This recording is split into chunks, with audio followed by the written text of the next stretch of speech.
Do you have an RC-600 but want to add some extra switches to it? LP Note writes, would love to see how to set up the FS-6 pedal and assign effects to it.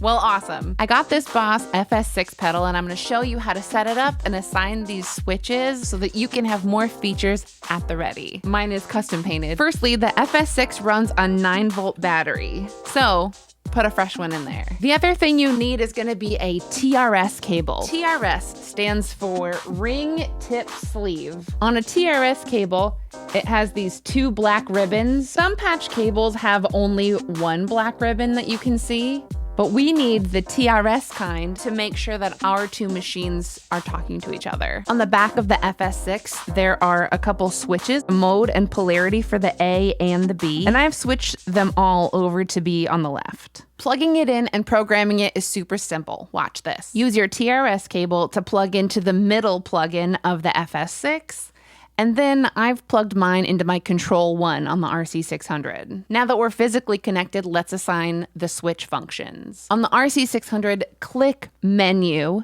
then jog to the right.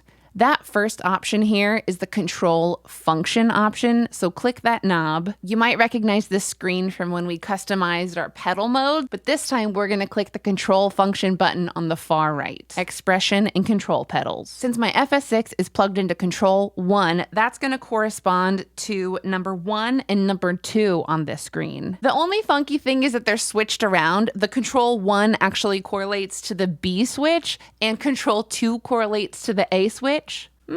Just keep it in mind. Now we just have to choose what we want to put on these switches. We have lots of options. And for this example, we want all start, all stop, right? So I can scroll through the options till I find all start, all stop. And when I find it, I'm going to save by clicking exit and enter at the same time. Right, enter again. Don't forget to save. When you save the functions of the FS-6, it's going to be global. So even if we switch to another memory, our B button is still going to be all start, all stop. Let's try something different. I want to assign our A button to an input effect. So let's go back and repeat that process. Go to Menu, jog to the right, Control Functions, Control 2 this time, and we're going to switch it to Input Effect A. So now we know that our switch A is going to engage whatever input effect we set to A.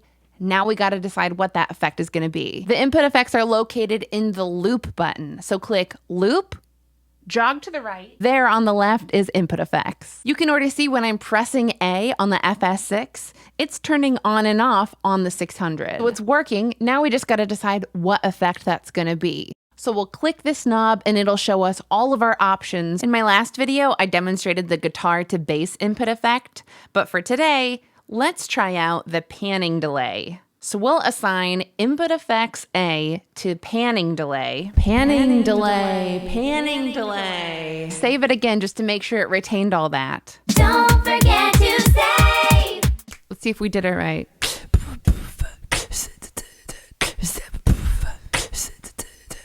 Ole, ole, ole, ole, ole,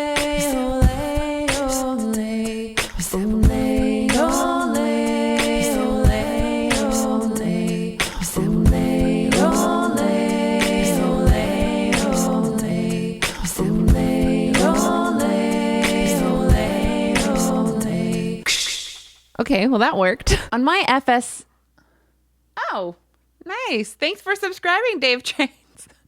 Woohoo! So the functions of the FS-6 are global, but you can save effect combinations that are different for each memory. So one memory might have it assigned to that reverse delay, but this memory might have it assigned to guitar to bass. There you go. That's how you set up your FS-6. It's really similar, but a teeny bit different on the RC-505 Mark II. Let me know if you want me to go in depth on how I use it with the 505. Thank you so much to my patrons for your support. All of my patrons get their names in the credit of my videos. Leave any questions and ideas that you have down below in the comments. I appreciate each and every one of you, and I'll see you on the next one. Bye-bye.